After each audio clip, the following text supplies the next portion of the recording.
오늘은 사도행전 강의 40번째 시간입니다. 이방인 형제에게 보내는 편지라는 제목으로 하나님 말씀을 나누겠습니다. 오늘 신문기사에서 재미있는 사설을 하나 보게 되었습니다. 한 여행 작가가 쓴 글이었는데요. 그가 이제 독일인 친구들을 만나면서 이제 이루어진 대화의 내용을 그 사설에 싣고 있었습니다. 어느 날 보니까 독일인 친구들이 수돗물을 그냥 이렇게 마시는 거를 보게 된 겁니다. 그래서 한국 작가가 이렇게 물어봤죠. 수돗물에 석회질이 많은데 그냥 마셔도 돼? 특히 독일은 한국보다 훨씬 더 석회질이 많은 것으로 유명한 나라입니다. 한국 사람들은 늘 이렇게 생각하죠. 독일은 물에 석회질이 많아서 그 사람들은 물 대신 뭘 마신다고 생각합니까? 맥주. 이게 우리가 아는 상식이라고 생각을 한다는 겁니다. 그런데 그 친구가 이렇게 말했다는 겁니다. 석회수의 성분은 대부분 칼슘과 마그네슘인데 그게 몸에 필요한 미네랄 성분이어서 몸은 필요한 것만 흡수하고 나머지는 다 배출해내는 거야. 이미 네가 말한 그런 내용은 과학적 근거가 없다고 밝혀졌어. 이렇게 말을 하더라는 겁니다. 한국어로 검색을 하면, 한글로 검색을 하면 아직도 그런 얘기가 많이 있습니다.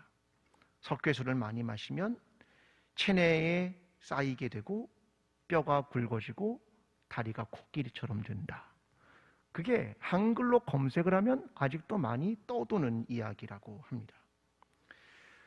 이런 것은 어디서부터 출발했냐면 보통 이 석회질이 많은 물의 경우 60도를 넘어서면 그게 자꾸 가루처럼 끼게 되는 겁니다. 그걸 뭐에서 자꾸 발견하냐면 어떤 그 세탁기나 욕실에 보면 자꾸 그런 게 쌓이는 걸 발견하면서 그 침전물 때문에 생기는 일이라고 합니다.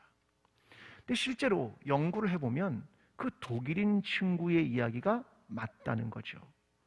몸은 흡수할 걸 흡수하고 나머지는 다 배출하기 때문에 별 문제가 없다는 것입니다.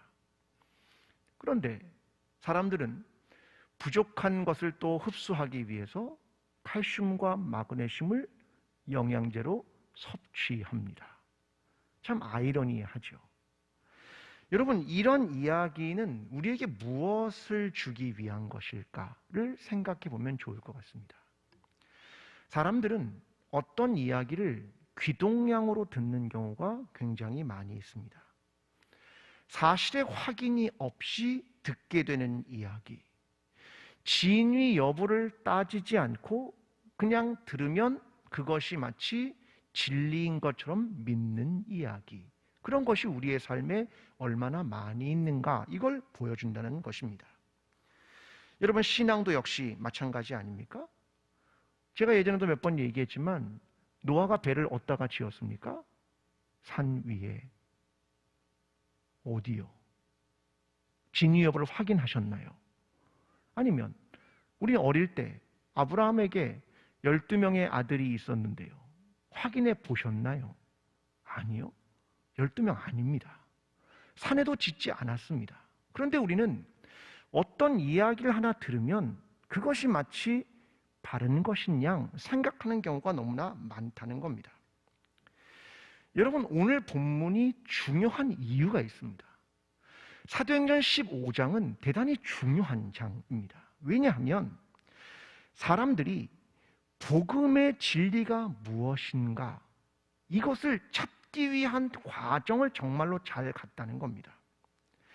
과연 유대인의 삶 속에서 그들의 문화와 역사에 배어 있는 것과 참된 진리가 과연 같은가, 여기에 대한 질문을 했다는 겁니다. 이 과정을 너무나 잘 갔다는데 오늘 포인트가 있는 겁니다. 여러분, 역사적인 사건이 있었습니다. 그리고 오늘날에도 성령의 역사가 있습니다. 이 둘을 놓고 교회 공동체가 하나님의 뜻이 무엇인가, 이걸 찾아가는 과정을 굉장히 잘했다라고 하는 것이 사도행전 15장이 주는 의미입니다. 자, 이 앞에 전반부의 얘기를 제가 다시 한번 여러분에게 설명을 드리겠습니다. 복음이 이방의 땅에 정해졌습니다. 바울과 바나바는 안디옥에 있었습니다. 그런데 어떤 사람이 유대로부터 와서 이렇게 가르친 겁니다. 모세의 법대로 할례를 받지 않으면 구원을 받을 수 없습니다. 그래서 이것 때문에 바나바와 바울과 큰 변론과 논쟁이 벌어지게 됩니다. 자, 그래서 안디옥 교회가 바나바와 바울을 예루살렘 교회로 보내게 됩니다. 자, 그것으로 인해서 예루살렘의 회의가 열리게 됐습니다. 그 회의석상에서 바리새파인 한 사람이 이렇게 말합니다. 구원을 받으려면 모세의 율법을 지켜야 하고 할례를 받아야 하는 겁니다. 그랬더니 자리에 있던 베드로가 벌떡 일어섰습니다. 무슨 얘기냐? 하나님은 유대인과 이방인을 차별하지 않는다. 우리 조상과 우리도 매지 못한 멍에를 왜 이방인에게 지우려고 하느냐? 우리는 하나님의 성령이 이방인에게 내리는 것을 보았고 그들도 동일한 은혜로 구원을 받는 것이다. 그 이야기를 하게 됩니다. 결국 이런 모든 논쟁 끝에 예수님의 동생인 야고보가 전적인 내용을 정리합니다. 율법과 할례로 이방인들을 괴롭게 하지 말라. 오직 너희는 우상의 더러운 것과 음행과 목매어 죽인 것과 피를 멀리하라 라는 것을 결정하게 되었다. 이게 예루살렘의 최초의 회의였습니다. 진정한 복음이 무엇인가? 이것을 바로 결정한 회의가 이 예루살렘 공의회였습니다. 여러분, 이 회의가 대단한 이유는 이것입니다. 지난 수천 년 동안 그들이 지켜왔던 율법과 할례, 이건 성문화된 것이었습니다. 그리고 오늘 지금 그들이 경험하고 있는 사건은 성령에 의해서 일어나고 있는 사건이었습니다. 그런데 이건 아직 문자화되지 않았고 최근에 벌어진 일들이었습니다. 과거의 사건과 오늘의 사건, 성문화된 것과 오늘의 역사, 이 둘 사이에서 그들은 하나님의 뜻이 무엇인지를 찾아가는 과정을 행했다는 겁니다. 여러분, 과거를 넘어서는 일은 결코 쉬운 일이 아닙니다. 특히 그것은 이스라엘의 정체성을 다루는 율법과 할례였기 때문에 그렇습니다. 그런데 예루살렘 공회가 이걸 넘어서고 있다. 이것이 대단히 중요한 이야기입니다. 자, 여기서부터 이제 본문이 시작되는 겁니다. 자, 22절의 말씀입니다. 함께 읽어보겠습니다. 자, 시작. 이에 사도와 장로와 온 교회가 그 중에서 사람들을 택하여 바울과 바나바와 함께 안디옥으로 보내기를 결정하니 곧 형제 중에 인도자인 바사바라 하는 유다와 실라더라. 자, 예루살렘 공의회가 이제 이 결정을 다시 이방 세계에 알리기로 결정을 한 겁니다. 그래서 두 가지 방법을 썼습니다. 하나는 편지, 또 하나는 사람을 보내기로 한 겁니다. 자, 사람은 누구냐? 바울과 바나바고 함께 가는 사람은 유다와 실라였습니다. 자, 이 결정을 이방에 있는 교회들에게 전하기 위해서 그걸 보냈다라고 하는 것입니다. 자, 그 내용을 28절과 29절에 정리를 합니다. 함께 읽어보겠습니다. 28절과 29절입니다. 자, 시작. 성령과 우리는 이 요긴한 것들 외에는 아무 짐도 너희에게 지우지 아니하는 것이 옳은 줄 알았노니 우상의 제물과 피와 목매어 죽인 것과 음행을 멀리 할지니라. 이에 스스로 삼가면 잘 되리라. 평안함을 원하노라 하였더라. 아멘. 자, 이 내용이 이제 뭔지를 우리가 인식을 했습니다. 그런데 전 여기서 주어에 집중을 하고 싶습니다. 자, 28절과 29절의 주어는 이것입니다. 성령과 우리는. 여러분, 이 표현은요 굉장한 표현입니다. 우리가 어떤 것이 하나님의 뜻인 줄 알고 결정을 했다. 그런데 우리만이 아니라 누가? 성령과 우리는 이것이 옳은 일인 줄 결정하게 되었다. 그 이야기를 전하는 겁니다. 성령의 말씀과 우리의 이야기는 동일했다. 이게 하나님의 뜻이다. 이것을 너무나 선명하게 그들이 말할 수 있었던 것입니다. 여러분, 이와 비슷한 내용이 요한계시록 22장 17절에 등장합니다.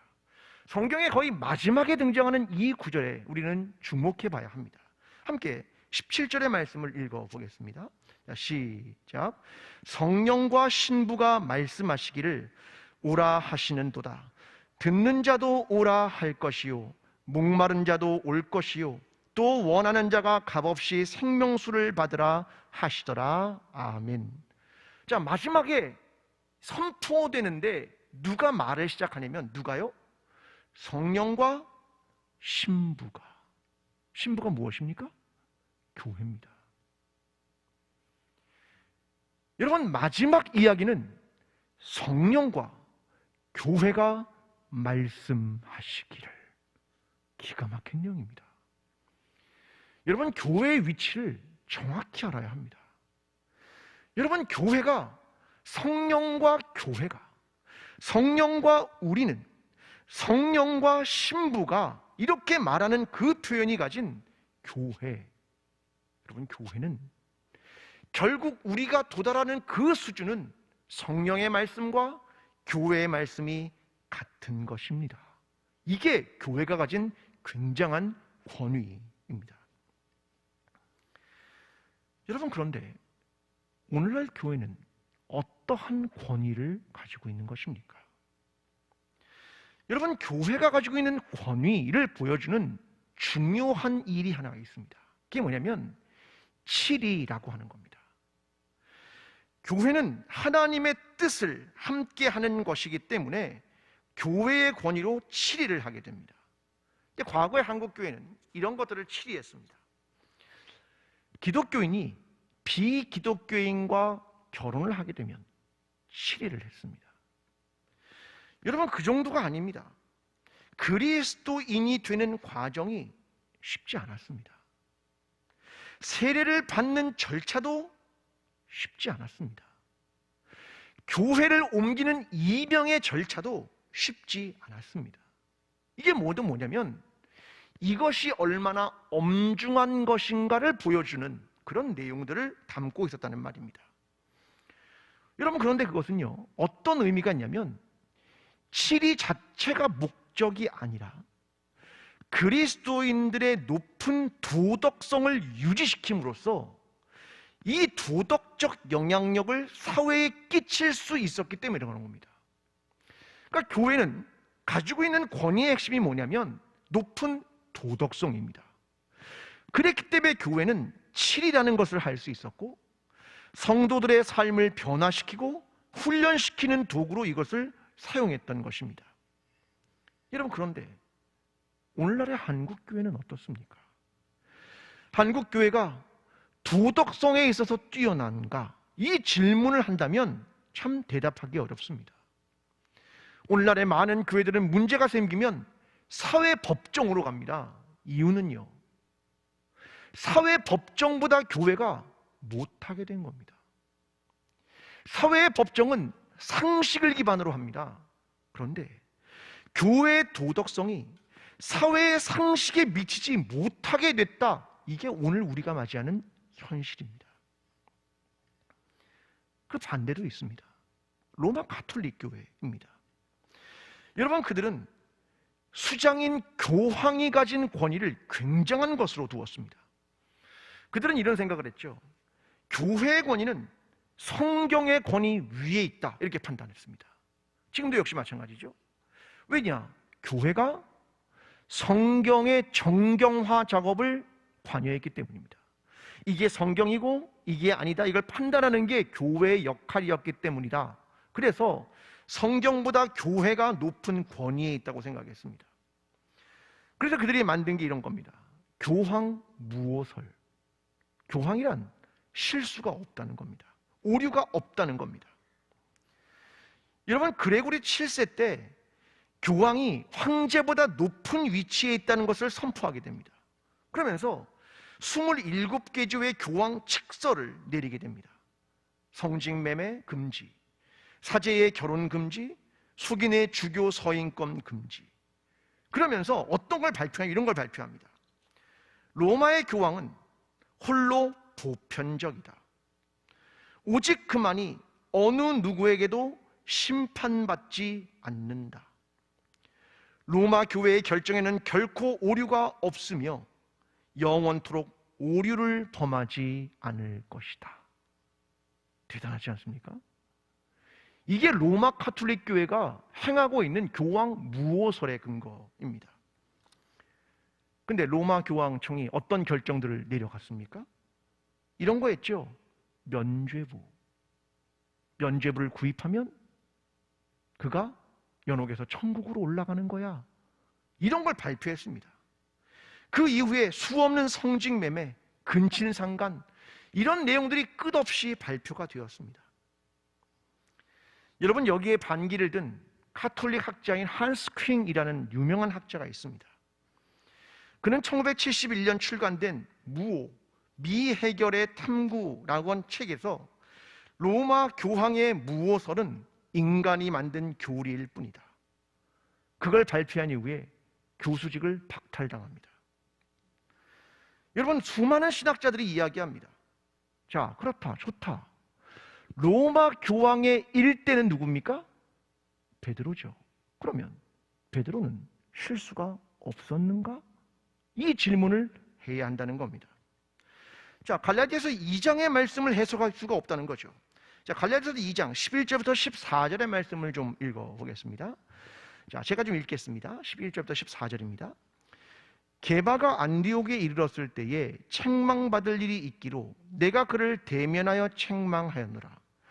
야곱에게서 온 어떤 이들이 이르기 전에 게바가 이방인과 함께 먹다가 그들이 오매 그가 할례자들을 두려워하여 떠나 물러가매 남은 유대인들도 그와 같이 외식함으로 바나바도 그들의 외식에 유혹되었느니라.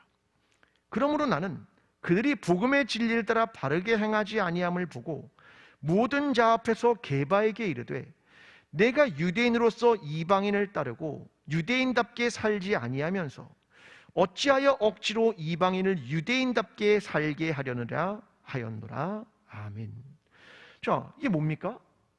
그들이 생각하는 초대 교황이라고 생각하는 베드로, 그도 무오하지 않았다. 아니, 어쩌면 성경에서 가장 많이 실수를 한 사람이 베드로일지도 모릅니다. 여러분, 중요한 건 무엇일까? 중요한 건 실수를 하기도 하고 잘못을 하기도 하지만 이를 인정하고 하나님의 바른 뜻을 찾아가는 과정을 가야 한다는 겁니다. 여러분, 우리에게는요, 어떤 작은 일 하나와 작은 결정 하나에도 하나님께 질문하고 기도하는 시간이 필요하다는 겁니다. 저는 이렇게 생각합니다. 중요한 건 하나님의 뜻을 찾아가는 과정을 행하는 겁니다. 어떤 사람들이 이렇게 생각합니다.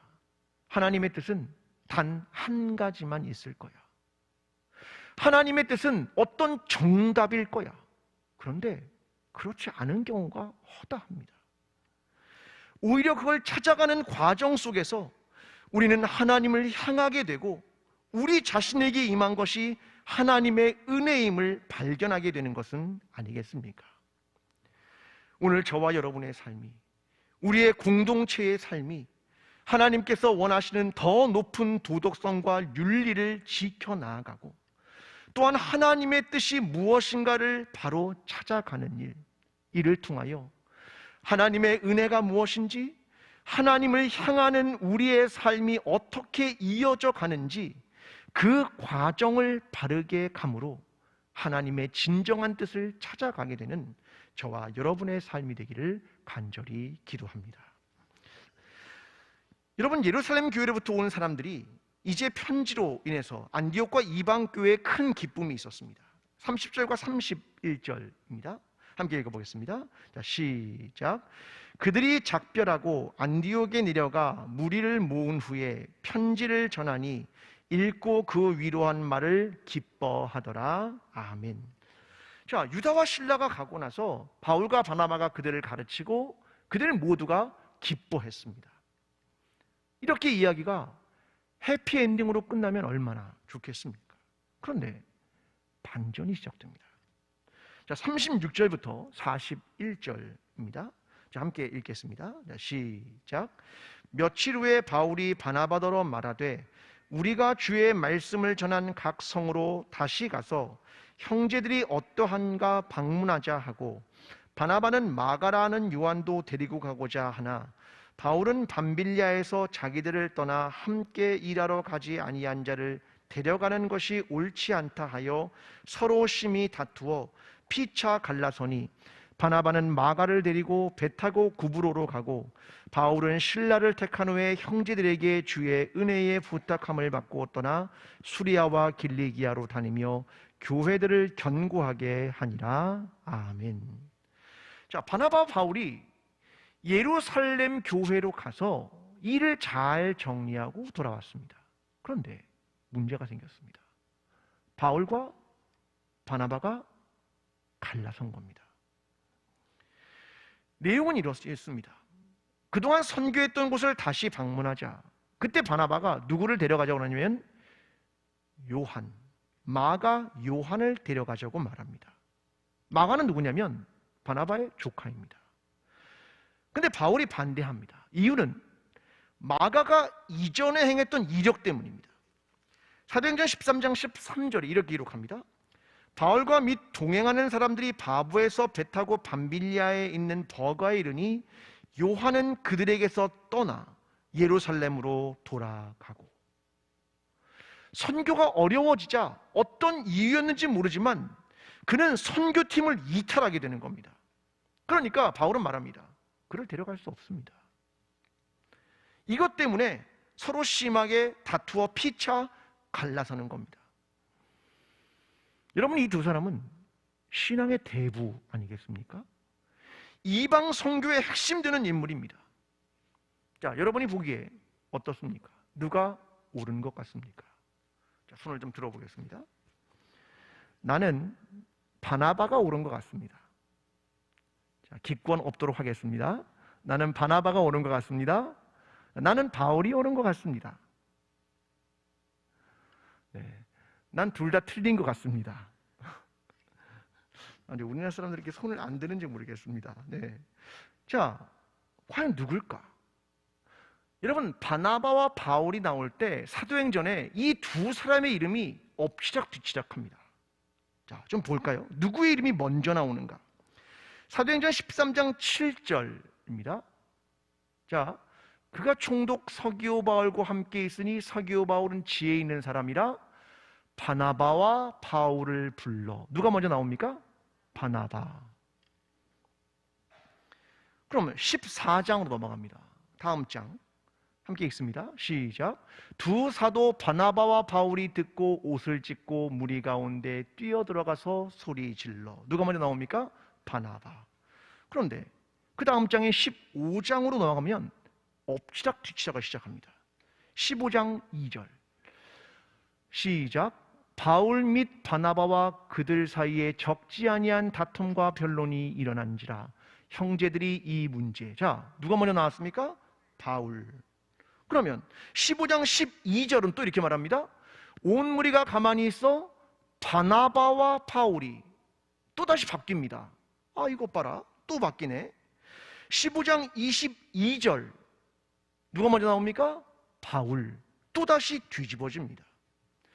15장 25절 여기에 보면 바나바와 바울이. 13장과 14장은 바나바가 먼저 나오다가 15장에 들어와서는 이게 엎치락 뒤치락합니다. 그리고는 15장 이후에는 바나바의 이름이 사라집니다. 그리고 모든 선교의 핵심에 누가 섭니까? 바울. 바울을 중심으로 선교의 역사가 기술되기 시작했습니다. 자, 다시 정리합니다. 바울과 바나바가 싸웠습니다. 누구 편을 들고 싶으십니까? 갑자기 바울 쪽으로 막 기울고 싶은 생각이 들지 않습니까? 왜요? 사도행전에 바나바의 이름이 사라졌기 때문에 그렇습니다. 자, 누가 문제일까? 이게 고민입니다.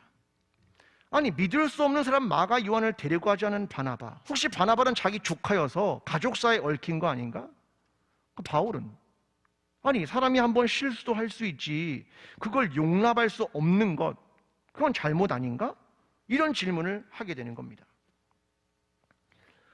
여러분, 우리는요 어떤 생각을 자꾸 하냐면, 바울이라는 사람을 보면서 마지막에 완성된 모습의 바울의 관점으로 초창기의 바울을 보는 경우가 굉장히 많습니다. 바울이 마지막 인생의 거의 완전해진 어떤 모습과 같은 것을 생각하면서 자꾸 과거를 봅니다. 이건 마치 이런 오류하고 똑같습니다. 내 현재의 시점에서 다른 사람을 보게 되는 것과 똑같죠. 자, 이런 거 똑같습니다. 부모님의 입장에서 사춘기의 자녀들이 이해가 안 되는 것과 똑같습니다. 근데 본인이 사춘기 때는 어떻게 했는데요? 저와 여러분이 사춘기 때 어땠습니까? 지금처럼 생각했나요? 아니요. 나는 그때는 그렇게 생각하지 못했습니다. 근데 사람의 시점은 늘 지금의 생각에서 과거를 자꾸 보기 때문에 문제가 되는 것 아니겠습니까? 여러분, 바울은요 그를 거절했지만 이후에 자신의 잘못을 인정하는 것 같습니다. 디모데후서 4장 11절에 이렇게 기록합니다. 함께 읽어보겠습니다. 시작. 누가만 나와 함께 있느니라. 내가 올 때에 마가를 데리고 오라. 그가 나의 일에 유익하니라. 아멘. 그는 개인적인 얘기를 합니다. 마가를 데리고 와. 어떤 사람이다? 나에게 유익한 사람이야. 여러분, 바울은 처음부터 완벽한 사람 아닙니다. 바울도요 실수하죠. 잘못된 판단을 하기도 합니다. 우리는 지금 두 사람의 갈등과 갈라섬 속에서 두 사람이 어떤 사람이었는가를 잘 봐야 하는 겁니다. 근데 늘 궁금한 것은 이겁니다. 왜 성경은 이런 이야기를 자꾸 기록할까? 대단한 신앙의 사람들인데 왜 이런 사람들의 이런 안 좋은 치부를 자꾸 드러낼까? 이런 게 늘 성경을 읽으면서 고민입니다. 제가 지난 주일날 여러분의 김대식이라는 그 뇌과학자가 쓴 키워드라고 하는 책을 하나 설명을 했는데요, 거기에 하나의 그림이 등장합니다. 자, 그림 하나 좀 보여주시겠습니까? 이게 페트루스 크리스투스라는 사람이 그린 그림입니다. 제목은 어린 아가씨의 초상화라는 그림입니다. 자, 저 그림을 좀 자세히 보십시오. 저 그림의 소녀는 15세기 부유층 여성이 즐겨 썼던 프랑스 스타일의 튜브 모자를 쓰고 머리를 바짝 올리고 있습니다. 근데 눈이 살짝 올라가서 눈동자가 왼쪽으로 탁 치우쳐 있죠. 어떻게 보이십니까? 싸나워 보이십니까? 네. 싸나워 보이기도 합니다. 네.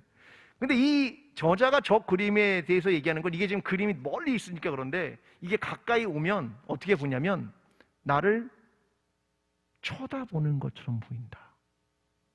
나를 이렇게 보고 있는 겁니다. 이렇게 보고 있다는 겁니다. 마치 이렇게 보는 거하고 똑같다는 거죠. 당신은 누구이기에 내 얼굴을 보느냐?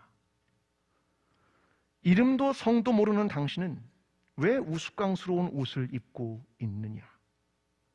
본다는 겁니다. 저런 그림이 주는 의미는 그런 거라는 거죠. 당신을 바라보는 겁니다. 제가 예전에 한번 또 보여줬던 그림 하나가 있었습니다. 스페인에 있는 몬세라트 수도원에 있는 저 그림인데요, 제가 저거 앞에 좀 크게 해놨는데 일부러 저걸 예쁘게 바꾸셨네. 제가 얼굴 쪽을 확대해서 좀 보여드렸거든요. 그 이유는 저 얼굴을 봐야 되기 때문에 그렇습니다.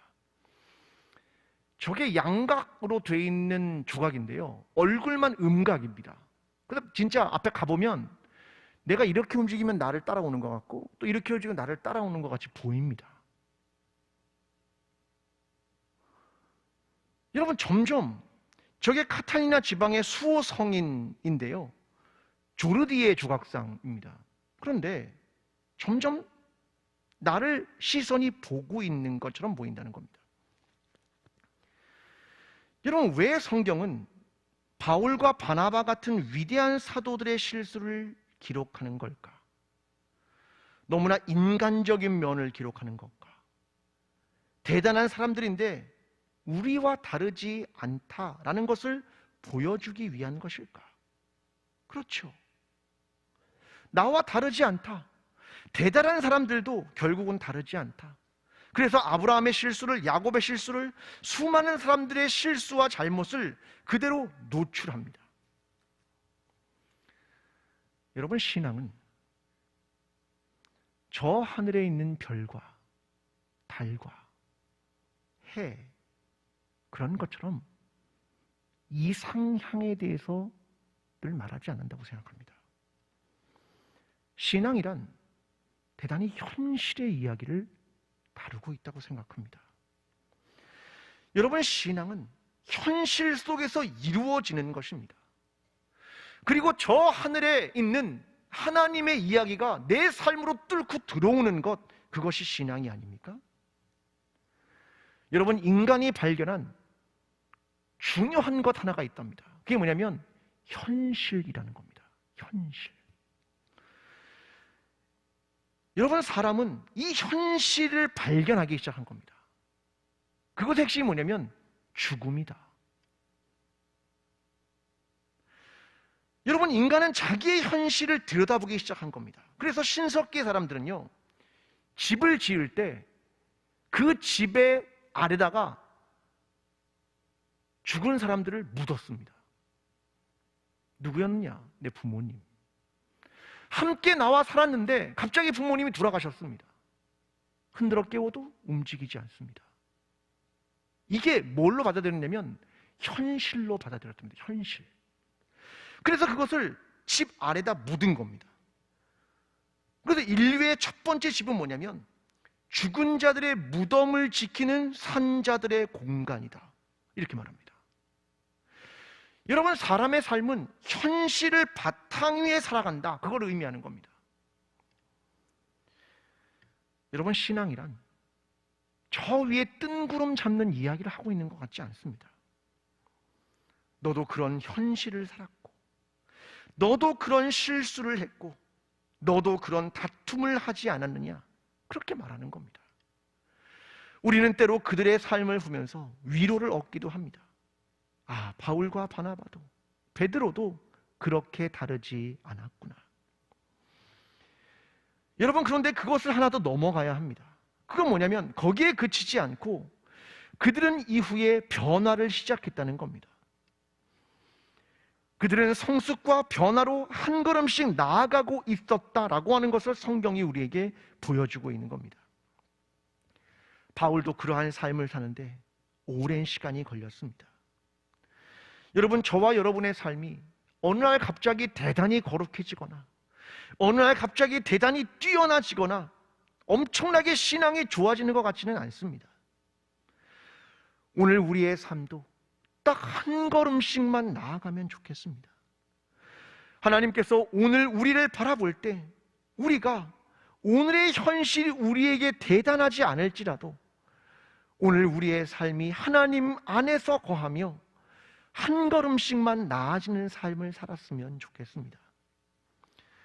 여러분, 저와 여러분이 오늘 우리의 현실이 어렵고 힘들며 또다시 실패하고 또다시 하나님 말씀대로 살아가지 못하는 우리 자신을 발견하지만 거기에 절망하지 말고 새롭게 더 하나님께서 우리에게 허락하신 은혜를 구하며 하나님 안에 거하며 오늘의 삶에서 또 한 걸음씩 새로운 변화와 하나님의 뜻을 향하여 나아가므로 주님께서 원하시는 그 신앙의 삶을 살아가는 저와 여러분의 삶이 되기를 간절히 축원합니다. 기도하겠습니다. 하나님, 우리는 늘 하나님의 뜻이 무엇인지를 묻습니다. 그런데 때로는 그 뜻을 찾아가는 게 참 어렵습니다. 그것이 하나님의 뜻인지 알기도 하는데 막상 그것을 행하려면 또다시 어렵습니다. 하나님, 그래서 우리는 인간인가 봅니다. 우리의 연약함을 아시는 하나님, 우리가 인간임을 아시는 하나님, 우리가 쉽게 깨지는 질그릇임을 아시는 하나님, 오늘도 우리가 하나님의 도우심과 하나님의 구원과 하나님의 역사를 간구하오니 사랑이 많으신 하나님, 우리에게 주의 자비와 긍휼을 베풀어 주셔서 우리를 이 어려움으로부터 구원하여 주시옵소서. 이제는 우리를 위하여 십자가를 지시며 부활하신 예수 그리스도의 은혜와 하나님 아버지의 끝없는 사랑과 성령님의 교통하심이 하나님의 뜻을 찾아가며 그 하나님의 뜻대로 살아가며 주께서 원하시는 그리스도인으로 살아가기를 소원하는 모든 하나님의 백성들 머리 위에, 광주 제1교회 위에, 나라와 민족 위에 지금부터 영원까지 함께 하시기를 간절히 축원하옵나이다. 아멘.